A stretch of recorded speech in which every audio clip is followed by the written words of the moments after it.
আপনার পিরিয়ড কি নিয়মিত নয়, বারবার দেরি হচ্ছে? তাহলে এই 5টি ঘরোয়া টিপস জেনে রাখুন। 1. আদা ও মধু পান করুন।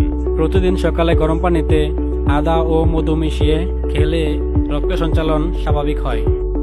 2. হালকা ব্যায়াম করুন। যোগ ব্যায়াম বা হাঁটা করলে হরমোন নিয়ন্ত্রণে থাকে, পিরিয়ড নিয়মিত হয়। 3. পুদিনা পাতা ও গুড় খাওয়া। পুদিনা পাতা শুকিয়ে গুড়ের সাথে খেলে প্রাকৃতিকভাবে পিরিয়ড ঠিক হতে সাহায্য করে। 4. ভিটামিন ই ও আয়রন সমৃদ্ধ খাবার খান। সবুজ শাক, ডাল, খেজুর, ডিম ইত্যাদি খেলে জরায়ু ও হরমোন শক্তিশালী হয়। 5.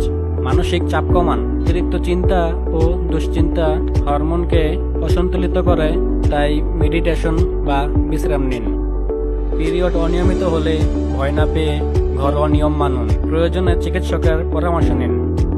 আরও জানতে আমাদের Facebook page medicine BD follow দিয়ে মেসেজ করুন।